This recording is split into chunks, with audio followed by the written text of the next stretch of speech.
Le 1er septembre 1969, Mouammar Kadhafi, un jeune officier de l'armée libyenne âgé de 27 ans, a mené un coup d'État contre le roi Idriss Ier. Ce coup d'État sans effusion de sang a marqué le début d'une nouvelle ère pour la Libye, mettant fin à une monarchie perçue comme corrompue et alignée sur les intérêts des puissances occidentales, en particulier le Royaume-Uni et les États-Unis.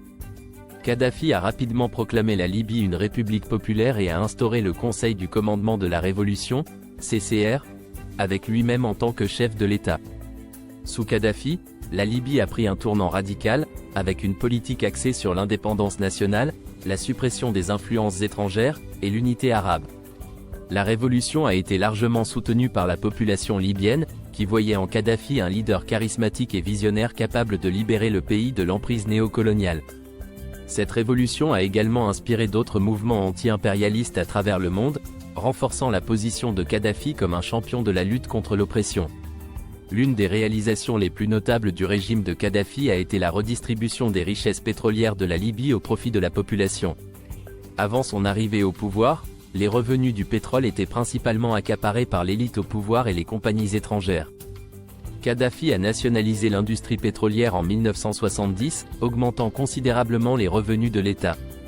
Ces fonds ont été utilisés pour financer une série de réformes sociales et économiques qui ont profondément transformé le pays. Sous le règne de Kadhafi, la Libye est devenue l'un des pays les plus riches d'Afrique. Le gouvernement a mis en place des programmes sociaux ambitieux qui ont considérablement amélioré les conditions de vie des Libyens. L'accès à l'éducation est devenu gratuit et universel, permettant à de nombreux Libyens d'obtenir une éducation de qualité, ce qui a contribué à réduire le taux d'analphabétisme de manière significative. De même, les soins de santé sont devenus gratuits, avec la construction d'hôpitaux modernes et l'amélioration des infrastructures médicales à travers le pays. Ces mesures ont permis d'augmenter l'espérance de vie et de réduire la mortalité infantile. Kadhafi a également lancé de vastes projets d'infrastructures, notamment dans le secteur du logement. Le gouvernement a construit des logements sociaux pour les citoyens, permettant à de nombreuses familles d'accéder à un logement décent. De plus, des routes, des écoles et des hôpitaux ont été construits dans des régions autrefois négligées, favorisant un développement plus équilibré du pays. L'un des projets les plus ambitieux et les plus impressionnants de Kadhafi a été le grand fleuve artificiel, Great Man-Made River, un réseau d'irrigation colossal destiné à acheminer de l'eau des nappes phréatiques du désert vers les zones côtières et les terres arables. Ce projet, débuté en 1984, a permis de transformer des régions arides en terres cultivables, renforçant ainsi l'autosuffisance alimentaire du pays et améliorant les conditions de vie des populations rurales. Kadhafi a toujours été un fervent défenseur de l'unité africaine. Il croyait fermement que l'Afrique devait s'unir pour se libérer de la domination néocoloniale et pour s'affirmer sur la scène internationale. Cette vision l'a conduit à jouer un rôle clé dans la création de l'Union africaine, UA, en 2002, en remplacement de l'Organisation de l'Unité africaine, OUA. Kadhafi a plaidé pour la création des États-Unis d'Afrique, une fédération continentale dotée d'une monnaie unique, d'une armée commune, et d'une politique étrangère unifiée. Bien que cette vision ait été jugée utopique par certains dirigeants africains, elle a néanmoins souligné l'engagement de Kadhafi à promouvoir l'intégration et la coopération africaine. Il a investi massivement dans de nombreux pays africains, soutenant des projets de développement, finançant des initiatives éducatives, et fournissant une aide financière aux gouvernements en difficulté. Kadhafi a également été un soutien majeur des mouvements de libération à travers l'Afrique, aidant des leaders comme Nelson Mandela en Afrique du Sud, Robert Mugabe au Zimbabwe, et bien d'autres dans leur lutte contre l'apartheid, le colonialisme et l'impérialisme. Cette politique de soutien a renforcé sa réputation de leader panafricain engagé dans la lutte pour la liberté et l'émancipation des peuples africains.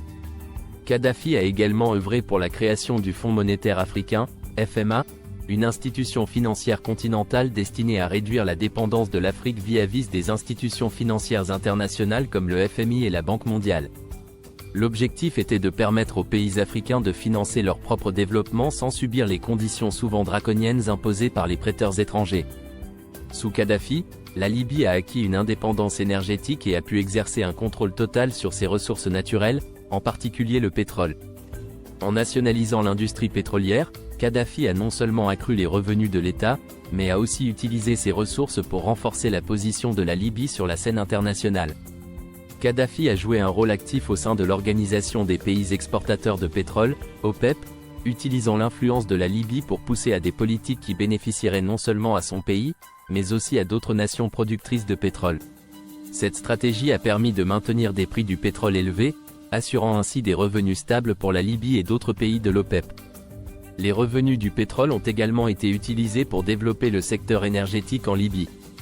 Kadhafi a lancé un programme d'électrification du pays, avec pour objectif de fournir un accès universel à l'électricité. Ce programme a permis de moderniser le pays, facilitant ainsi le développement industriel et améliorant la qualité de vie des citoyens. Kadhafi a toujours revendiqué une position anti-impérialiste, s'opposant fermement aux ingérences étrangères dans les affaires de la Libye et des autres nations en développement. Cette posture lui a valu l'admiration de nombreux leaders et peuples dans le monde arabe, en Afrique, et au-delà. La Libye a fait face à des sanctions économiques sévères imposées par les Nations Unies et les puissances occidentales, notamment à cause de son implication présumée dans l'attentat de Lockerbie.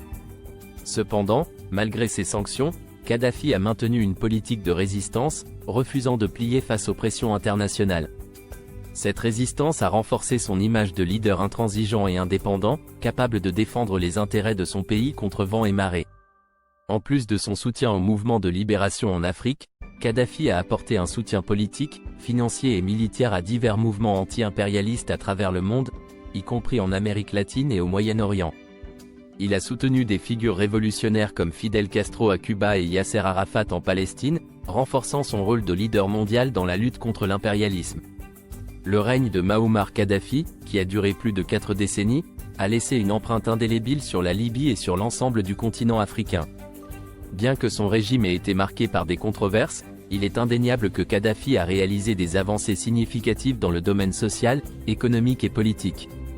Il a transformé la Libye d'un pays pauvre et dépendant en une nation prospère et influente, tout en promouvant l'unité et l'indépendance de l'Afrique.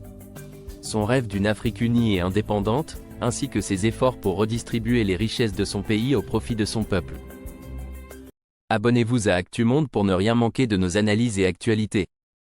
Votre soutien est essentiel pour nous permettre de continuer à vous offrir du contenu de qualité. N'oubliez pas de liker, de partager et de laisser un commentaire pour nous dire ce que vous en pensez. Merci pour votre fidélité.